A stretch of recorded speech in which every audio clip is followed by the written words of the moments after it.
Todo mundo já ouviu falar em colesterol bom e ruim. Mas se a gente parar para pensar, o que isso realmente significa? Exato. Nosso corpo precisa de gorduras, tipo colesterol, triglicerídeos, para tudo. Mas como ele faz para entregar essas substâncias, que não se misturam com o sangue, exatamente onde elas precisam ir? É como se fosse uma empresa de entregas, né? Operando 24 horas por dia dentro da gente. Exato. E hoje vamos investigar justamente esse sistema de logística interna do nosso corpo. A nossa análise hoje se baseia em um material que detalha toda essa rota, focando na jornada que as gorduras fazem a partir do momento em que saem do grande centro de distribuição, o fígado. Ah, o fígado. E como em qualquer sistema de entregas, a gente vai ver que tem pontos críticos onde a coisa pode falhar e as consequências são bem sérias. Ótimo. Então a nossa missão aqui é desvendar essa operação. Como é que o fígado embala e envia essas gorduras? E o mais importante, o que acontece quando os pacotes se acumulam ou, sei lá, não chegam ao destino? Exato, vamos seguir o rastro dessas moléculas para entender como as falhas nesse sistema levam a problemas de saúde que, bom, afetam milhões de pessoas. Ao entender a rota, as doenças começam a fazer todo sentido. Perfeito. Então, nosso ponto de partida é o fígado. Ele tem essa tarefa crucial, né, enviar energia na forma de triglicerídeos para o corpo, mas ele não pode simplesmente jogar essa gordura no sangue. De jeito nenhum. Seria como jogar água na água. Não funciona. Certo. Ele precisa criar um veículo de transporte, sabe? Um pacote que seja solúvel em água. E esse pacote inicial se chama VLDL, lipoproteína de densidade muito baixa. VLDL. Ok. E para montar esse pacote, o fígado precisa de uma peça fundamental. Uma proteína que é, tipo, a estrutura da caixa e a etiqueta de remetente, tudo ao mesmo tempo. É a chamada apolipoproteína B100, ou ApoB100. Peraí. Então, sem essa ApoB100, nada acontece. O pacote nem é montado. Nada, o processo para ali. Se o fígado não consegue produzir a ApoB100, ele não consegue montar e nem despachar o VLDL. É o primeiro passo, absolutamente essencial. A gordura fica, tipo, presa no centro de distribuição. Entendi. Ok. Então, o pacote VLDL com a etiqueta ApoB100 está pronto para sair do fígado, mas o material diz que ele sai imaturo. O que isso quer dizer? É uma ótima analogia pensar num caminhão que saiu da garagem, mas ainda não tem a rota de entrega final, sabe? Ah, tá. Exatamente isso. Ele está na estrada, mas ainda não está totalmente funcional. E é aí que entra em cena o famoso HDL, a lipoproteína de alta densidade. O colesterol bom. O próprio, o HDL age como um supervisor de logística que encontra esses caminhões imaturos na corrente sanguínea. E o que esse supervisor faz? Ele dá as instruções que faltavam? Exatamente, ele faz uma transferência crucial. O HDL doa duas outras proteínas para o VLDL, a ApoC2 e a ApoE. Pense nelas como as instruções de entrega e a chave de acesso para os destinos finais. Nossa! Com essas duas novas proteínas a bordo, o VLDL finalmente se torna maduro, pronto para cumprir sua missão. Que interessante! Então, o HDL não é só bom porque ele existe. Ele tem funções superativas no sistema. E o material também descreve ele como um faxineiro, um scavenger. Isso vai além de só amadurecer o VLDL, né? Muito além. Essa é talvez a função mais celebrada dele. O HDL funciona como o serviço de coleta seletiva do corpo. Ele circula pelos tecidos, especialmente pelas paredes das artérias, e vai coletando o excesso de colesterol que não foi usado. Aquele que poderia se acumular e causar problema. Exato.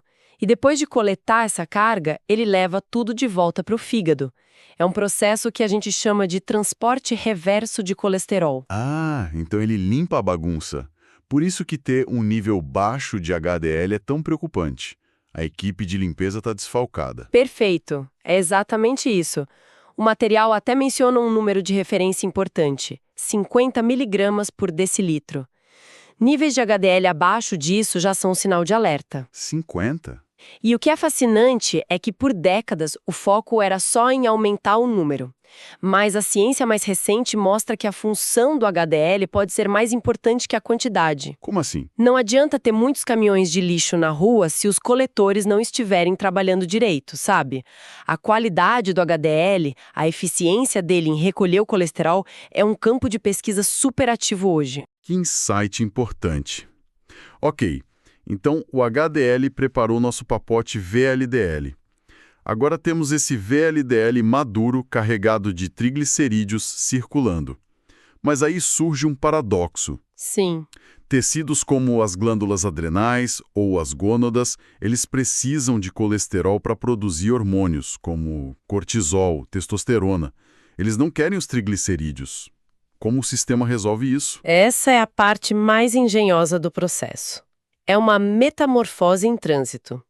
O sistema precisa transformar um caminhão-tanque de triglicerídeos numa van de entrega expressa de colesterol. Uau! E isso acontece com a ajuda de uma enzima-chave que fica esperando na superfície dos tecidos. Ela se chama lipoproteína lipase, ou LPL. E como ela é ativada? Lembra daquela proteína C2 que o VLDL ganhou do HDL? Sim. Ela é a chave. Quando o VLDL passa perto do tecido, a C2 na sua superfície ativa a enzima LPL, que funciona como uma equipe de descarga. A LPL começa a quebrar os triglicerídeos do VLDL e libera os ácidos graxos para as células. Caramba. Então, à medida que a carga de triglicerídeos vai sendo descarregada, o pacote VLDL vai mudando de forma. Ele vai encolhendo, imagino. Exatamente. Ele perde volume, sua densidade aumenta. Primeiro, ele se transforma numa partícula intermediária, a IDL, de densidade intermediária. IDL. Mas a descarga continua. Conforme mais triglicerídeos são removidos, o IDL finalmente se converte na famosa e muitas vezes temida LDL, a lipoproteína de baixa densidade. Peraí, deixa eu ver se eu entendi. O LDL, o chamado colesterol ruim, na verdade é o produto final da mesma linha de montagem que começou com o VLDL. Isso. Ele não é um invasor, ele é a van de entregas final. O LDL é um entregador especializado, cuja única missão é levar colesterol para as células que precisam dele. E as células estão esperando por ele. Sim, elas têm docas especiais na sua superfície, os receptores de LDL, que reconhecem uma partícula, se ligam a ela e a puxam para dentro, recebendo a carga de colesterol. Isso me leva à pergunta de $1 milhão. Se o LDL está só fazendo o trabalho dele, por que ele tem essa fama terrível de vilão? A resposta está no excesso e na falha da entrega. O problema não é o LDL em si, mas o que acontece quando tem LDLs demais circulando ou quando ele não consegue ser entregue. É como ter centenas de vans de entrega presas no engarrafamento sem fim. O caos. Elas não são más, mas o congestionamento que causam é desastroso. É aqui que o sistema começa a quebrar. O que acontece se essas docas, os receptores de LDL nas células, estiverem com defeito ou, sei lá, em número insuficiente? Você apontou exatamente para a causa de uma das doenças genéticas mais comuns e perigosas, a hipercolesterolemia familiar, que o material classifica como hiperlipoproteinemia tipo 2. Tipo 2. Se os receptores de LDL não funcionam, as vans de entrega não têm onde parar.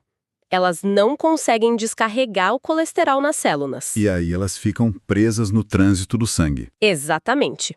O resultado é um acúmulo massivo de partículas de LDL na corrente sanguínea. E como a carga principal do LDL é colesterol, os níveis de colesterol no sangue disparam para patamares perigosíssimos. Desde cedo na vida. Desde a infância. É o tipo de condição em que a gente vê crianças com níveis de colesterol que um adulto de 60 anos com um estilo de vida ruim teria. Às vezes essa gordura em excesso até se deposita sob a pele, nos tendões, formando umas bolsas amareladas chamadas xantomas. Nossa, um sinal físico. É um sinal físico do caos metabólico que está acontecendo por dentro. É impressionante. Uma falha em uma única peça, o receptor, causa todo esse estrago. O material também contrasta isso com outros tipos, como o tipo 1 e o tipo 3.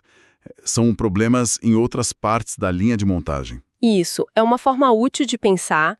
O tipo 1, por exemplo, é uma deficiência daquela enzima de descarga, a LPL. Sem ela, os quilomícrons que transportam a gordura da dieta não conseguem ser descarregados. E o resultado é triglicerídeos altos, imagino. Brutalmente altos. Já o tipo 3 é um problema na ApoE, a proteína que funciona como a chave de acesso. O material até traz um mnemônico. A letra E tem 3 traços horizontais, para lembrar do tipo 3. Sem essa chave, as partículas remanescentes não são limpas do sangue. Cada tipo é uma falha específica. Uma falha num ponto diferente da logística. Isso é incrivelmente complexo. É quase um milagre que funcione tão bem na maioria das vezes. A quantidade de siglas, enzimas, receptores. Eu imagino o desafio para um estudante de medicina conseguir conectar todos esses pontos. Não deve ser fácil. Com certeza não é. E o segredo que todo bom professor martela é não apenas decorar os nomes, mas entender o fluxo, a lógica da via metabólica. Se você entende que a função da LPL é descarregar triglicerídeos, faz todo sentido que a deficiência dela cause triglicerídeos altos. É conectar as pontas. O desafio é transformar essa montanha de informações em conhecimento conectado, sabe? E aplicável. Revisar constantemente, se testar, ver como uma peça afeta a outra. É a única forma de dominar isso. E essa ideia de testar o conhecimento de forma ativa, de se colocar à prova para realmente fixar o conteúdo, é algo que a gente vê nas melhores ferramentas de estudo hoje, né? É exatamente a filosofia por trás do nosso parceiro. Sem dúvida. Se você que nos ouve é estudante e quer se preparar de verdade, entra agora em medcobe.com.br, baixe o app e aproveita o maior banco de questões do Brasil, com provas anteriores de todas as instituições, questões comentadas, resumos práticos, aulas completas e flashcards prontos para revisar onde quiser.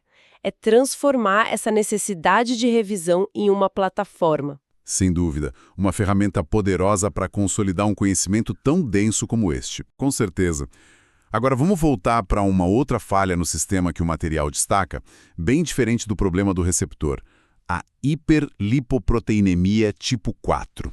O que acontece nesse caso? No tipo 4, o problema não é na entrega final, como no tipo 2 com o LDL. O problema é mais acima na cadeia. É um problema de excesso de produção ou congestionamento inicial. O que se acumula no sangue é a própria partícula de VLDL. O caminhão que sai do fígado. Exato. E como o VLDL é o transportador primário de triglicerídeos, o acúmulo deles significa triglicerídeos nas alturas. Por isso, a condição é frequentemente chamada de hipertrigliceridemia. O material até nos dá outro mnemônico útil aqui. VLDL tem 4 letras para ajudar a lembrar que seu acúmulo corresponde ao tipo 4. Ah, boa. E o ponto que me chamou a atenção é que este tipo é muito comum e está diretamente ligado a outras condições de saúde que são, epidêmicas hoje em dia. Exatamente. E essa é a conexão que transforma a bioquímica em saúde pública. A hiperlipoproteinemia tipo 4 está fortemente associada à obesidade e à resistência à insulina, a marca registrada do diabetes tipo 2. Mas por quê? Qual é o mecanismo que liga uma coisa na outra? Pense no que acontece na resistência à insulina. O corpo está num estado de excesso de energia, mas as células não respondem bem ao sinal da insulina para guardar essa energia. Certo. O fígado, percebendo esse excesso de substrato, entra em modo de exportação máxima. Ele começa a empacotar freneticamente o excesso de ácidos graxos em partículas de VLDL e a despachá-las para a corrente sanguínea. Então ele inunda o sistema. O resultado, um verdadeiro engarrafamento de VLDL.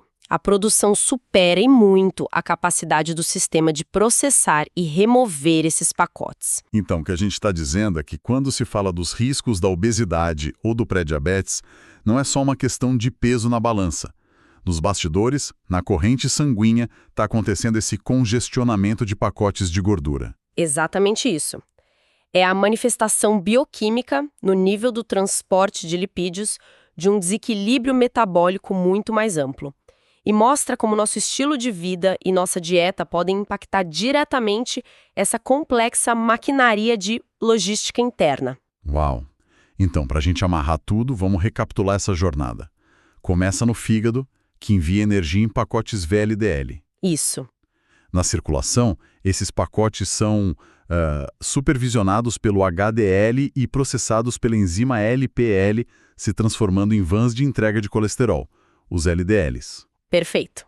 Aí a gente viu que a falha nas docas de entrega, os receptores de LDL, causam um acúmulo de colesterol, que é a hiperlipoproteinemia tipo 2. Exato. Vimos também que um excesso de produção desses pacotes lá na origem, o VLDL, causa um acúmulo de triglicerídeos, o tipo 4, que está super ligado a questões metabólicas modernas. O que é realmente fascinante é observar a elegância e, ao mesmo tempo, a fragilidade desse sistema. Uma única via metabólica pode dar errado de maneiras tão distintas, cada uma criando um perfil de risco e um quadro clínico completamente diferente. É verdade. Falha na descarga, falha na chave de acesso, falha na doca de entrega, excesso de produção na fábrica. Cada ponto de falha nos conta uma história diferente sobre a saúde da pessoa. Mostra a precisão incrível da nossa biologia. É verdade. E ao analisar tudo isso, um último pensamento fica aqui martelando. A gente focou muito na viagem de ida, no transporte a partir do fígado. Mas você mencionou que o HDL, o colesterol bom, é o faxineiro que faz a viagem de volta. Fim, o transporte reverso. Isso levanta uma questão para a gente refletir. Quais são as implicações quando esse processo de limpeza e reciclagem, o transporte reverso de colesterol, não funciona como deveria? O que acontece quando o lixo metabólico não é recolhido com eficiência